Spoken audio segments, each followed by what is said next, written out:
Dear students, in this video, let us discuss the concept of land reforms, objectives, and importance of land reforms.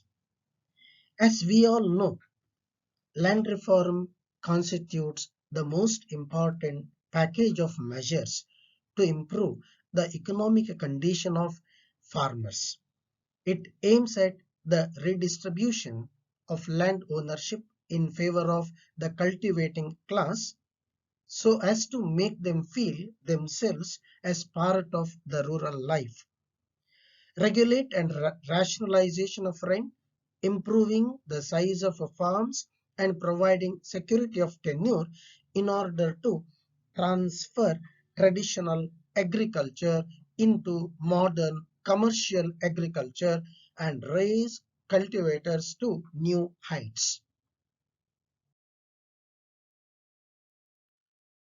So, land reforms constitutes the most important package measure to improve economic conditions of the agricultural tenants or actual farmers. It aims at redistribution of land ownership in favor of the cultivating class, regulation and rationalization of rent, improving the size of farms and providing security of tenure so that traditional agriculture is transformed into progressive modern agriculture and raise cultivators to new heights. Now,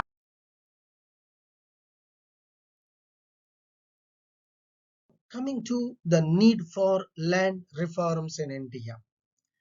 These factors have contributed for the land reform measures by the government.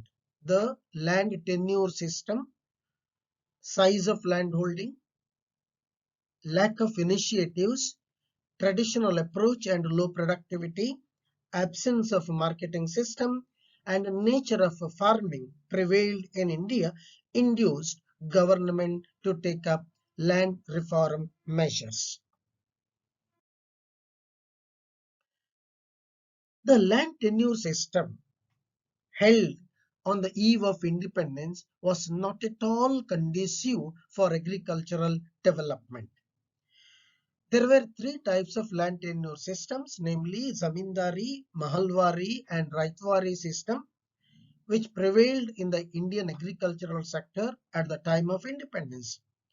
Common feature of these three systems was that the land was mostly cultivated by the tenants and the land revenue were paid by them to their landlords.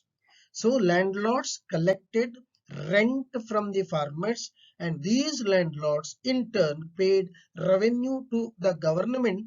So for all practical purposes, land was owned by landlords and cultivated by the tenants. This led to the exploitation of the tenants who were the actual farmers, who were the actual cultivators. Number two, the size of land holdings owned by the farmers was very, very small. Not only small, it was fragmented.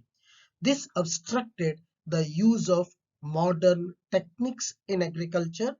This obstructed application of science and technology into agriculture. This has led to the backwardness of Indian agriculture. So land reform measures were evolved in order to create an ideal size of land holding or economic size of land holding and overcome the defects of small, marginal and fragmented land holdings in India. Lack of initiative. As land was owned by landlords and farmers were just tenants, had right to cultivate land only for 11 months in a year, they lacked initiative, neither had enough means to undertake mechanized methods of cultivation, nor interested in making any permanent improvements in their land because they had land only to grow the crop and pay rent to the landlord. If they make any permanent improvement in the land may at any time confiscated, taken back by the landlord. Number four, traditional approach and low productivity. Indian farmers, being the tenants without ownership right, they relied on conventional and traditional inputs and methods and climatic conditions that hampered the productivity of agricultural sector. Indian agriculture failed to produce enough food for our population because productivity was one of the lowest in the world. Absence of marketing system. Marketing system was not at all well developed. So farmers used to rely on intermediaries to sell their product.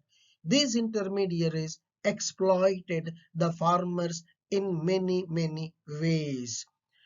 Farmers received or receive a very low price for their produce, but ultimately consumers are made to pay high price, and these middlemen who stood between the actual cultivator and the final consumer, they acquired, they made huge profits.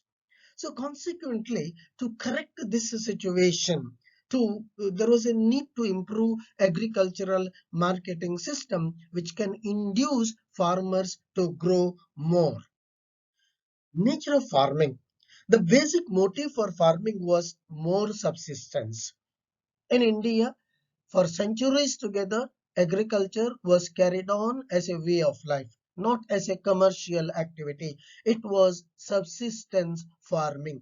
Unless subsistence farming is converted into commercial farming, agricultural development cannot take place. To convert subsistence into commercial farming, the land tenure system has to be made favorable in favor of the farmers. Yes, we understood the need for land reforms. Now, land reforms means provision for proper institutional system for the development of agriculture. Technological and institutional factors determines agricultural development and rise in productivity.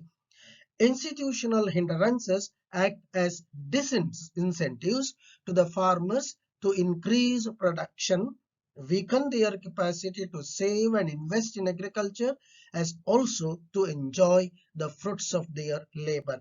Hence, there is the need for institutional reforms, land reforms, especially the establishment of peasant proprietorship or tiller of the soil becoming owner of the soil was considered to be very important.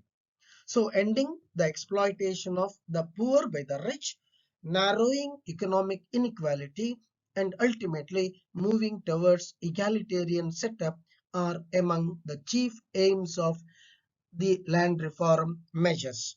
So, land reforms means provision for proper institutional system for the development of agriculture. Thus, two main objectives of land reforms are: number one, to change the agrarian structure in a way as not to obstruct but promote the growth of agriculture, and number two, to replace the old land system by a narrow one free from the exploitative features which characterize the former. So, land reforms constitutes the most important economic package of measures to improve the economic conditions of agricultural tenants or actual farmers. In short, growth and social justice are the two basic objectives of land reform measures undertaken in India. In this video, we have understood the concept of land reforms, why land reforms or a need for land reforms in India and two main objectives of land reform measures. Thank you.